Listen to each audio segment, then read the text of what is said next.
আসসালামু আলাইকুম dear viewers, হ্যাবের উপরে আরেকটি লেসন নিয়ে আপনাদের সামনে হাজির হলাম। তো চলুন দেরি না করে লেসনটি শুরু করা যাক। বক্সে কী কী রয়েছে তা জেনে নিই। প্রথমে শুরুর আগে এসবি ইকুয়াল টু হচ্ছে সামবডি, যার অর্থ, আর এসটিএইচ ইকুয়াল টু হচ্ছে সামথিং। হ্যাভ হচ্ছে কারো বা কিছু দ্বারা ক্ষতিগ্রস্ত হওয়া। হ্যাভ হচ্ছে to give birth to SB, এই এসবি ইকুয়াল টু যে কাউকে জন্ম দেওয়া। হ্যাভ হচ্ছে কজ সামবডি বা সামথিং, এই সামবডি হচ্ছে এই সামবডি বা কোনো কিছু একটা to be in a particular state. এক কথা আমরা যদি এটা বুঝতে না পারি, বাংলাটা পড়বো এইভাবে: কাউকে বা কিছুকে বিশেষ জায়গায় রাখা বা কাউকে বিশেষভাবে কিছু করানো।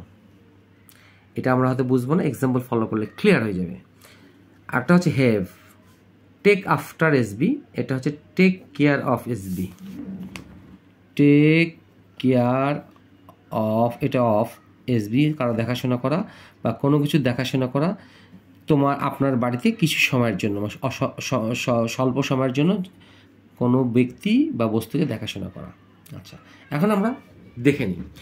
দুর্ঘটনাবশত আমার একটি পা ফেটে গিয়েছিল বা ভেঙে গিয়েছিল। আই হ্যাড, দেখেন এই যে হ্যাড, কীভাবে প্র্যাকটিস করতে হবে আমরা দেখে নিই প্যাটার্নগুলো। I had my leg broken, এই ভার্বটিটা এরা অবশ্যই ভার্বটি করতে হবে।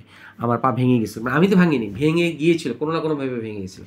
তাহলে I had my leg broken, ভেঙে গিয়েছিল। অথবা I had my leg fractured accidentally, দুর্ঘটনাবশত আমার পা ভেঙে গিয়েছিল বা ফেটে গিয়েছিল, এরকম কিছু একটা অর্থ।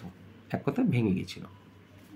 এক্সট্রিমলি সরি, আমি লক্ষ্যই করিনি, আমি শুধু বলেই যাচ্ছি।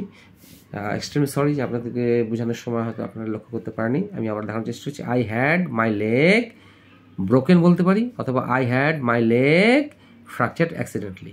এই প্যাটার্ন দিয়ে আমরা এই ধরনের কাজগুলো মানে ট্রান্সলেশনগুলো করব। মেয়েটির পার্স ছিনতাই হয়েছিল, হারিয়ে গিয়েছিল বা চুরি হয়েছিল। এই তিনটি ধরনের একটা যে কোনো একটা হতে পারে। দ্য গার্ল হ্যাড হয়েছিল হার পার্স স্ন্যাচড, এটা হবে ভার্ব 3। কি ছিনতাই হয়েছিল,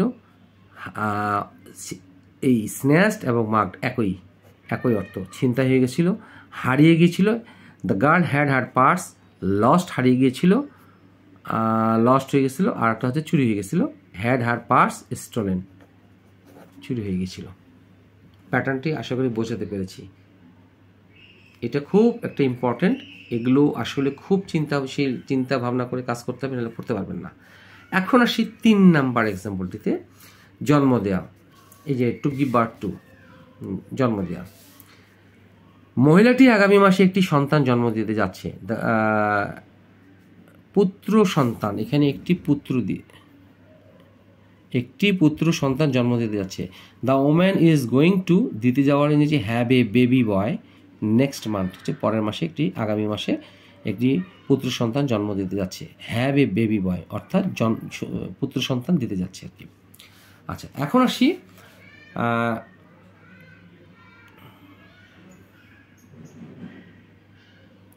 কাউকে বা কিছুকে বিশেষ জায়গায় রাখা বা কাউকে বিশেষ কিছু করানো। আচ্ছা, আমরা এইভাবে বোঝার চেষ্টা করি। 4 এবং 5। আমি আমার ছাত্রদের আমার বক্তৃতা গভীর মনোযোগ সহকারে শুনতে বাধ্য করেছিলাম। I had my students listening, এই যে মনে রাখতে হবে, এরপর ফির আইনজি যোগ করতে হবে।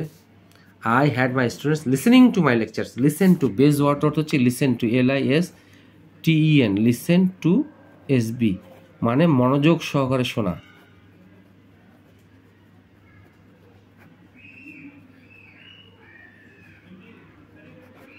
মনোযোগ সহকারে শোনা। আমার লেখা অত্যন্ত খারাপ, একটু দয়া করে আপনার একটু বুঝে নেওয়ার চেষ্টা করবেন। হ্যাঁ, মনোযোগ সহকারে চেষ্টা, এই হচ্ছে বেস ওয়ার্ড। তাহলে I had my students listening to my lectures with great attention.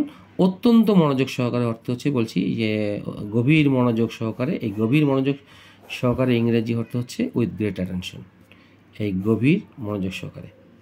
বাধ্য করেছিলাম, I had my students listening to my lectures, মানে I force my students listening to my words বা listening to my lectures with great attention, এটা বললেও হবে।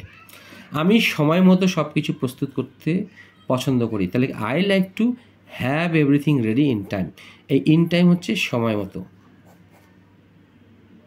আশা করি প্যাটার্নটি বুঝতে পেরেছেন। I like to have everything ready in time, সব কিছু সময় মতো আমি তৈরি করতে চাই বা প্রস্তুত করতে চাই।